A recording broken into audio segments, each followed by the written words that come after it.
মন্ডলী, কল্যাণময় মায়ের আমার সকলের রাত উচ্চারণে অধমের আনন্দ। দীর্ঘ 1 বছর পরে আবার এই বর্তমানে এত সুন্দর পরিবেশে ভক্ত বৃন্দের সকলে মিলে যত সুন্দর অনুষ্ঠানের আয়োজন করেছে, আমার মনে হয় গত বছরের থেকে এই বছর খুব ভালো পরিবেশ, খুব সুন্দর করে আয়োজন করেছি। আমি আপনাদের মাঝে আসতে পেরে সত্যি নিজেকে ধন্য মনে করছি।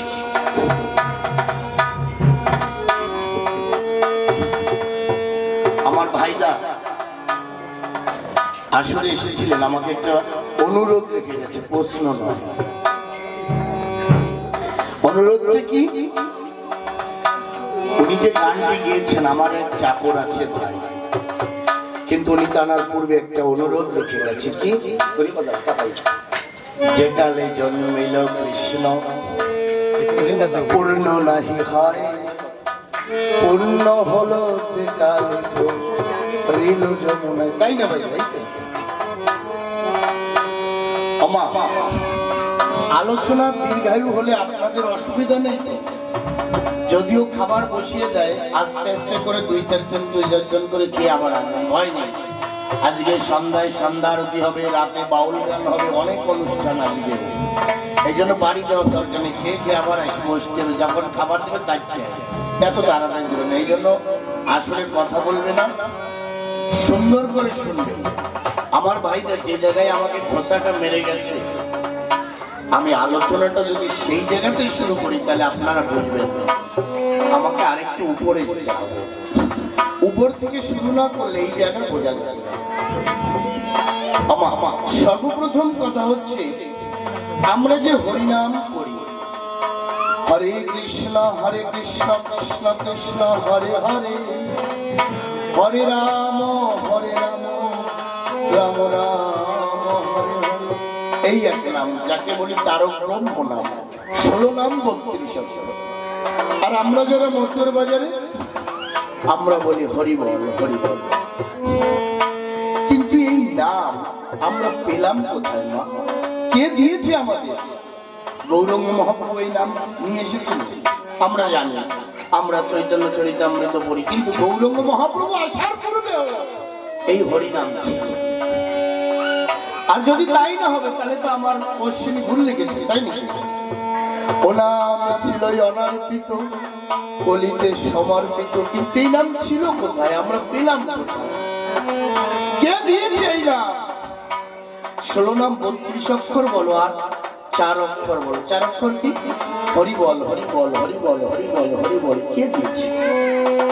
এই জন্য আমার ভাইদের যেখানে খোঁচা দিয়ে গেছে, আমাকে আরো উপরে যেতে হবে। আর কি লীলামৃতে আরো কি লিখেছে? বহুত দাপার কলি আসে আর যায়, স্বয়ংের অবতার প্রভু নাহি হয়। কার কলম? আমার তারকের কলম। কি বলছে? বহুত দাপর কলি আসে আর যায়, স্বয়ংের অবতার প্রভু নাহি হয়। এই তো এই কলি কালে সেই স্বয়ংের অবতার। আমরা তো লীলামৃত করি। গতদিনের রাতে যখন আমি এখানে লীলামৃত পুজো করিয়েছি, অনেকরা জিজ্ঞাসা করছে, সরাসরি আমাকে মানে কানাঘুষি, গোসাই লীলামৃতকে পূজা করাচ্ছে কেন? লীলামৃতের উপরে সুন্দর করে চন্দনের মালা, চন্দন দিয়ে সুন্দর মালা দিয়ে ধূপ দীপ দিয়ে আরতি করছে কেন?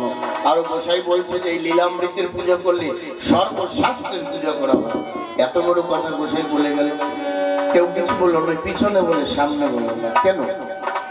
আমা এর ভিতরেও গুরু রহস্য আছে। আজকে যাই, আমি সেই জায়গায় যাই, যদি শুনতে হয় তাহলে ধৈর্য ধরে বসবেন। আপনাদের অনুমতি হলেই আমি এগোবো, তাছাড়া লাভ না, তাই তো? পূর্বে আজ যখন যেখানে লিখেছে কি বহুত দাপর কলি আসে আর যায়, আমি এই বহুত দাপর কলি শুরু হওয়ার পূর্বের কথা বলছি। এই বিশ্ব ব্রহ্মাণ্ড যখন সৃজন বটে হয়,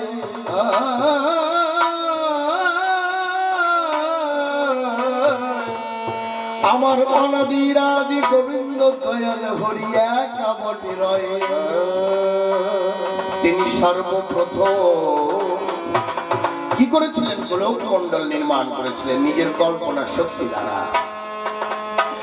গোলক মন্ডলকে রচনা করে মনে মনে চিন্তা করলেন, আমার হতে আমি শক্তি রচনা করবো। তাই গোলক মন্ডলে নিজের বাম হাত থেকে রাধারানীকে সৃজন করেছিলেন। রাধারানীকে সৃজন করার পর উনি মনে মনে ভেবেছিলেন কি করা যায়। এমন সময় রাধারানী ডেকে বলে, প্রভু আমার কথা নেবে, তাই আমি তোমার কাছে একটি সন্তান চাই। কোথায়? গোলক মন্ডলে। 1,000,000 বার 1,000,000 বৎসর রমণ করবার পরে রাধারানী একটি মাংস পিণ্ড প্রসব করেছিল। এমন সময় প্রভু পুষ্প উদ্যানে গোলক মন্ডলে বিচরণ করার সময় রাধারানী যে মাংস পিণ্ড প্রসব করেছিলেন, ওই মাংস পিণ্ড দেখে বাম পা দিয়ে রাধারানী ঠেলে ফেলে দিয়েছিল, কলর সমুদ্রে পড়েছিল সেই মাংসের পিণ্ড। সেই মাংসের পিণ্ড 4 ভাগে বিভক্ত হয়েছিল। প্রভু আমার এসে জিজ্ঞাসা করে, বলো রাধে তুমি আমার ঠাই, তোমার গর্ভ কোথায় গেল আমি জানিবার চাই। রাধারানী তখন শান্তদন্ত হয়ে চুপ রয়েছে, কিছু বলছে না।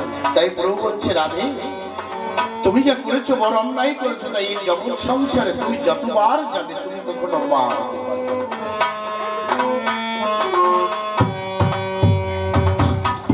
আর মা হলেও তোমাকে কেউ মা বলে ডাকবে না। এই যে মাংসের পিণ্ড কলল সমুদ্রে পড়ে যে চতুর্ভাগে ভাগ হয়ে 4 বিষ্ণুর জন্ম হয়েছিল। কোন কোন বিষ্ণু? আমরা তো নারায়ণের পূজা করি। কোন কোন নারায়ণ? কোন বিষ্ণু? একজন বিষ্ণু আছে, তিনি বৈকুণ্ঠপতি নারায়ণ, যাকে বলি আমরা বৈকুণ্ঠে নয়, তিনি বৈকুণ্ঠপতি নারায়ণ। আরেকজন নারায়ণ কোথায়? শেষ সাই নারায়ণ। হরি ঠাকুরের পিছনে দেখবেন একটা ফটো আছে, নারায়ণ শুয়ে আছে সর্পের পরে, হ্যাঁ, মা লক্ষ্মী বসে আছে চরণের কাছে। এই কোন বিষ্ণু? ক্ষীরোদশায়ী বিষ্ণু, যিনি ক্ষীর সাগরে অনন্ত সত্তায় শয়ন করে। এই হচ্ছে ক্ষীরোদশায়ী বিষ্ণু। আরেক বিষ্ণু হচ্ছে গর্গদাক্ষায়ী বিষ্ণু, আরেক বিষ্ণু হচ্ছে কারণদক্ষায়ী বিষ্ণু। এই চতুর্বিষ্ণুর জন্ম হয়েছিল সেই মাংসের পিণ্ড থেকে। তাই প্রভু মনে মনে কল্পনা করে, এখন আমাকে জগতের সংসার বানাতে হবে। তাই তিনি কল্পনা শক্তি দিয়ে 14 ভুবন নির্মাণ করে নিজ শক্তি দ্বারা নাভিকুণ্ড থেকে ব্রহ্মাকে, আদি ব্রহ্মা যাকে বলে, আদি ব্রহ্মাকে যখন সৃজন করেছেন, ব্রহ্মাকে বলেছে তুমি আদি ব্রহ্মা, তোমা হতে হাজার হাজার লক্ষ লক্ষ ব্রহ্মা হবে, তোমা হতে হাজার হাজার জগৎ সংসার হবে। আদি শিবকে সৃজন করল। রাধারানী কি করলেন? বললেন প্রভু একা একা হবে না, এর জন্য নারীর প্রয়োজন আছে। তাই প্রভু আমার কি করলেন? 3টি নারীকে সৃজন করলেন। কাকে? একজন সরস্বতী দিলেন ব্রহ্মার হাতে, আর একজন লক্ষ্মীকে দিলেন নারায়ণের ঠাই, আর শক্তি যোগমায়া তিনি রয়ে যায়। যোগমায়া বলছে আমি কোথায় যাব প্রভু? বলছে তুমি যাবে। কোথায় জানো? মমউরু থেকে জন্মগ্রহণ করেছে পঞ্চানন, মানে ভোলানাথের 5টা, আদি শিবের 5টা মাথা। পঞ্চানন তিনি দিগম্বর, বসন করে না। বলছে গিয়ে দেখো পঞ্চানন ধ্যানমগ্ন হয়ে আমাকে ডাকছে, তুমি যদি তার কাছে স্থান পাও তাহলে কি হবে? তোমার জায়গা হবে। আত্মার শক্তি মহামায়া কি করলেন? ভোলানাথের কাছে গিয়ে শরণাপন্ন হয়ে বললেন, হে ভোলানাথ আমাকে কিন্তু কৃপা করে তোমার অর্ধাঙ্গিনী রূপে আমাকে বরণ করো। ভোলানাথ বলছে না, প্রভু আমায় এই জগতের সংসারে নিজের কপাল থেকে জন্ম দিয়েছে। আমি একমাত্র প্রভু চিন্তা ছাড়া এই জগতে আমি আর কিছু করতে চাই না। আমি কোনো নারীকে গ্রহণ করব না। আমি চির দিগম্বর। আমি চির ব্রহ্মচারী, আমি করব না। পুনরায় যোগমায়া কি করলেন, ফিরে আসলেন গোলক মণ্ডলে। বলছো প্রভু,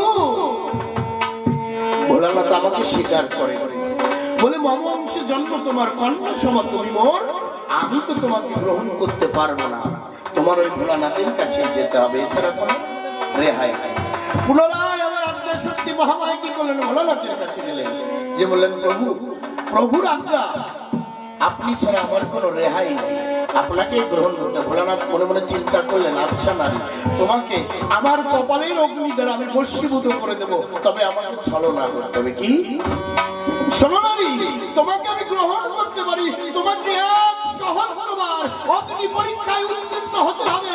যদি 100বার অগ্নি পরীক্ষায় উত্তীর্ণ হতে পারো, তাহলে আমি তোমাকে অর্ধাঙ্গিনী রূপে স্বীকার। বলছি তাই, আমি প্রস্তুত। ভোলানাথ অগ্নিকে আদেশ দিয়েছে, অগ্নি তুমি 100বার জ্বলবে আর 100বার বুঝে যাবে। ওই আত্মা শক্তি মহামায়া তোমার অগ্নির মধ্যে বিরাজ।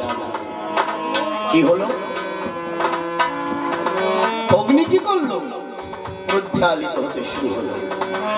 যখন আগুন জ্বলে ওঠে হ হ হ হ শব্দ হয়, আর যখন অগ্নি বুঝে যায় রি রি শব্দ হয়, 100বার আমার পাগলা ভোলা যখন হরি হরি হরি হরি হরি হরি হরি হরি হরি হরি হরি হরি হরি হরি হরি হরি হরি হরি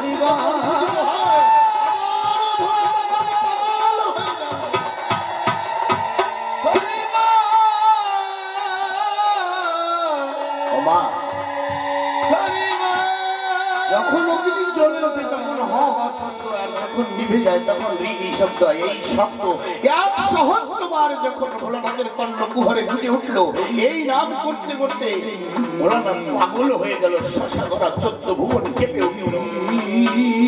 এমন সময় আমার দয়াল হরি গোলক মণ্ডল হতে ডেকে বলল, ও ভোলা, ক্ষান্ত হও, ক্ষান্ত হও, তুমি ক্ষান্ত হও, আমি যে সুন্দর সৃজন করেছি তাকে সব শেষ হয়ে যাবে, তুমি এই তাণ্ডব লীলা ক্ষান্ত করো। শোনো ভোলা, এ নাম এখনের জন্য নয়, তুমি যে নাম পেয়েছো এ নাম এখনের জন্য নয়, এই নামকে তুমি রেখে দাও গচ্ছিত অবস্থায়। কোথায়? রাধারানীর খাস ভান্ডারে। তাহলে প্রভু এই নাম কখনের জন্য? বলছে নাম এখনের জন্য নয়, কখনের জন্য জানো? যুগের পর যুগ যাবে, মন্বন্তরের পরে মন্বন্তর যাবে, যখন ঊনবিংশ মন্বন্তর আসবে, সেদিন ভোলানাথ আমি বেহাল বেশে এই গোলক মণ্ডল ছেড়ে আমি ভুলক যাব। সেদিন এই মধুমাকে নাম নিয়ে আমি ঘরে ঘরে পতিতকে উদ্ধার। দয়াল হরি, দয়াল হরি। এই এলো প্রথম হরিনাম, পেল কে? দেবাদিদেব ভোলানাথ। ছিল কোথায়? এই জন্য আমার অশ্বিনী লিখেছে, ও নাম অনর্পিত, কলিতে সমর্পিত। আমার বোঝা যাচ্ছে আমার কথা? ও নাম ছিল অনর্পিত, কলিতে সমর্পিত। কেন কলিতে সমর্পিত হলো? কেন? এখানে প্রশ্ন আসে।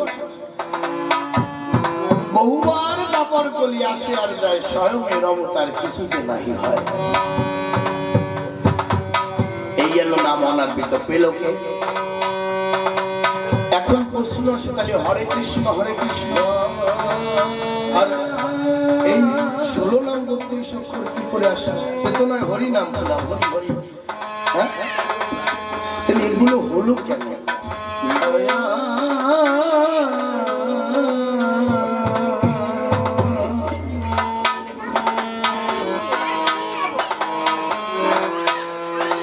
আমার ভাইরা প্রশ্ন করে গেছে, মানে অনুরোধ করে গেছে, আমি সেখান দিয়ে যাই, সেখান দিয়ে গেলে আরো বুঝতে সোজা হবে। কি বলছে? 4 শক্তি একত্রেতে, আমার তারকের কলম লেখা আছে, দেখবে লীলামৃত পাবে। 4 শক্তি একত্রেতে হলো কৃষ্ণ লীলা,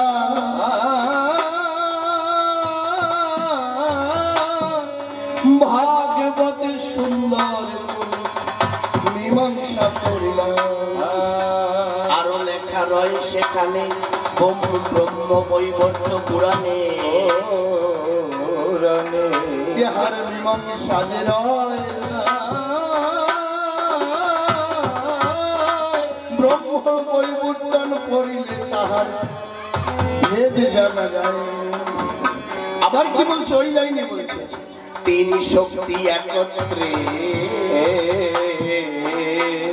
হইল কৃষ্ণ লীলে, দুই শক্তি একত্রে কংসের কারাগারে গেলে। আচ্ছা বলছে চার শক্তি একত্রে হয়েছে কৃষ্ণ লীলা, তাহলে দুই শক্তি গেছে কোথায়? দৈবকী উদয়। হ্যাঁ, আর কি বলছে এক শক্তি গেল কোথায়? যশোদার গর্ভে। মহাবিষ্ণু যশোদার গর্ভেতে জন্মিয়েছে। আপনাদের পড়া আছে তো লীলামৃতে? নাহলে আমি পড়ে শোনাবো, আমি পড়ে শোনাই। দেখেন, বৈকুণ্ঠের নায়ক হরি হইল লীলাখারি, নন্দের নন্দন কৃষ্ণ গোলক বিহারী। দেখেন এখানে লেখা আছে তিন শক্তি একত্র হইয়া ভগবান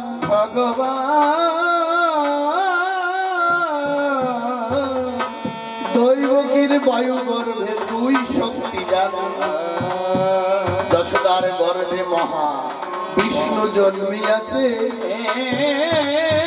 চার শক্তি একত্রে।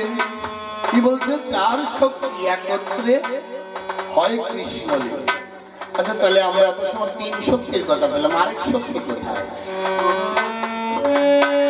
আরেক শক্তি কোথায় গেল? আবার বৃন্দাবনে যে যমুনা বয়, এই যমুনা হচ্ছে যমরাজের ভগ্নী। বিবাহ হয়েছিল কার সঙ্গে? পূর্বেতে নারায়ণের সঙ্গে। সূর্যদেব যৌতুক হিসাবে সুদর্শন চক্র দিয়েছিলেন যাকে নারায়ণ। তার পূর্বে নাম কি ছিল? বিরজা। বিরজায় একদিনে গোলকমণ্ডলে কৃষ্ণের সঙ্গে নিশিকামে প্রেম চায়।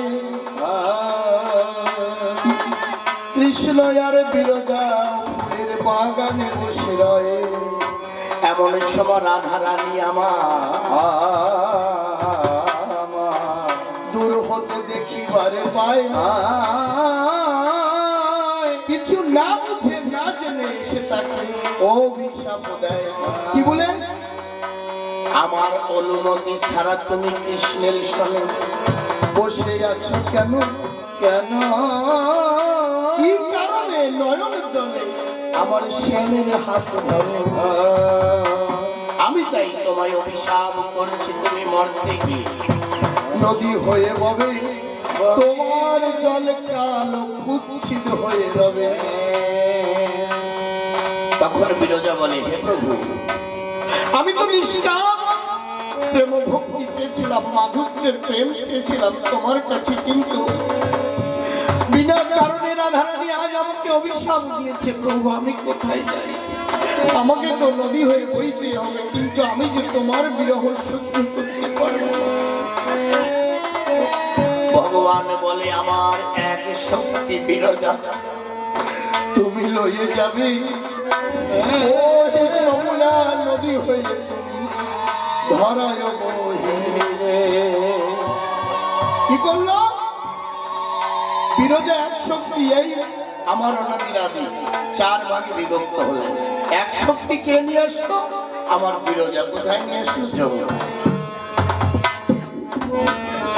নিয়ে এসে নদী হয়ে বইতে লাগে। এরপরে যখন কৃষ্ণ লীলা হয়, ওই যে কৃষ্ণ নাম লীলা বলতে তিন শক্তি একত্রে হয় কৃষ্ণ লীলা। আবার কি বলছে? দুই শক্তি দৈবকীর বায়ু গর্ভ হইলা, আর এক শক্তি মহাবিষ্ণু যিনি, তিনি যশোদার ঘরে জন্ম। এখন মিলিয়ে যায়। যিনি ক্ষীরোদশাই নারায়ণ, উনি কংসের কারাগারে এসে প্রথমে চতুর্ভুজ রূপে দাঁড়িয়ে পড়ে দুই শক্তিকে একত্র করে দৈবকীর গর্ভে বায়ু গর্ভ করে জন্মগ্রহণ করে। মহামায়ার মায়ার প্রভাবে যখন ঝুড়িতে করে বসুদেব যখন নিয়ে যমুনার কূলে যায়, দেখে যমুনার জল উথাল পাতাল। কেন? যমুনা আমাকে এই 4 ভাগের 1 ভাগে নিয়ে এসেছিল। যমুনা যমুনা মনে মনে ভেবেছিল, হারে আজ আমি পুণ্য দর্শন পুণ্যকে পাবো, আজ এই সব শক্তি একত্রে পূর্ণ হবে, আমি ওই চরণ রাঙা চরণ ধোয়াবো। তাই যমুনা উথাল উথাল হচ্ছে। বসুদেব যখন যমুনার কূলে এসে দাঁড়ায়, দেখে জলের এমন স্রোত আর এমন উথাল পাতাল, ভয় পাচ্ছে।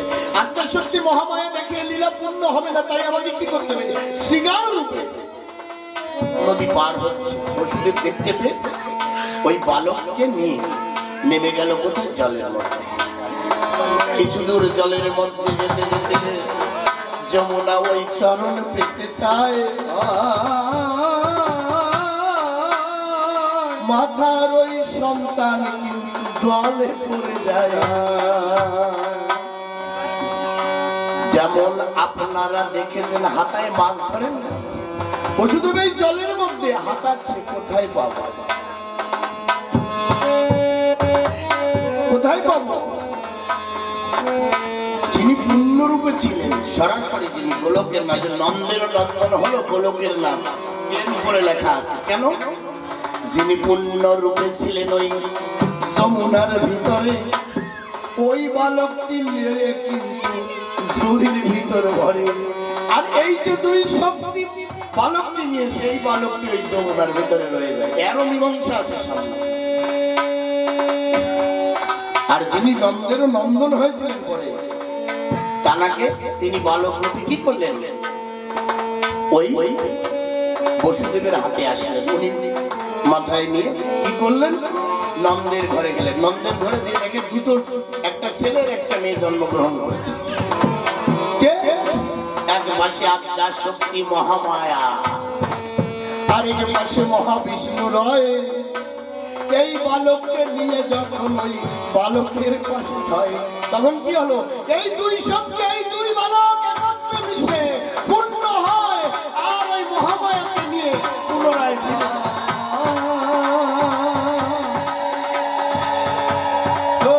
এই 4 শক্তি আমার কেন কালকে বলেছি যে লীলামৃতের পুজো করলে সর্বশাস্ত্রের পূজা হয়। আমার দ্বারা সর্বশাস্ত্র মন্থন করে, সর্বশাস্ত্র পড়ে এই লীলামৃতে সুন্দর করে সমাধান। এর পরিপূর্ণতা কোথায় পাওয়া যায়? এই নন্দের নন্দন বিরজাকে কথা দিয়েছিল, যিনি মাধুর্যের লীলা আমরা বলি না, এখনো সেই বৃন্দাবনে বাঁশি বাজে। অথচ আমরা তো শুনেছি কৃষ্ণ বৃন্দাবন থেকে মথুরায় আইছে, মথুরার থেকে দ্বারকায় গেছে, তাহলে কোন কৃষ্ণ বাঁশি বাজায়? অক্রূর মহারাজ যখন কংসের ওই আদেশে কৃষ্ণ বলরামকে বৃন্দাবনে নিতে আসে, সে সময় কি করেছিল, কৃষ্ণ বলরাম রথের পরে নিয়ে অক্রূর মহারাজ কংসের বাড়ি থেকে যায়। যখন যমুনার কিনারে এসেছে, বলছি কৃষ্ণ বলরাম তোমরা রথের পরে বসো, আমি একটু যমুনা স্নান করে আসি। অক্রূর যখন যমুনা স্নান করতে নেমেছে, যখন ডুব দিয়েছে, দেখতে পায় জলের ভিতরে কৃষ্ণ রত্ন সিংহাসনে বসে। অক্রূর মনে করছে আমার কি ঘুমো হচ্ছে, জলের ভিতরে কৃষ্ণ কোথা থেকে আসে। আবার জলের থেকে উপরে উঠে দেখতে পারে রথের পরে বসে আছে। আবার পুনরায় ডুব দেয়, দেখে জলের মধ্যে দেখতে পায় এই কোন কৃষ্ণ, যে হারিয়ে গেছিল জলের মধ্যে, সেই কৃষ্ণ জলের ভিতরে রয়ে যায়। অক্রূর ফিরে পুনরায় যখন উপর আসে, দেখতে পায় রথের পরে বসে মিটি মিটি হাসছে।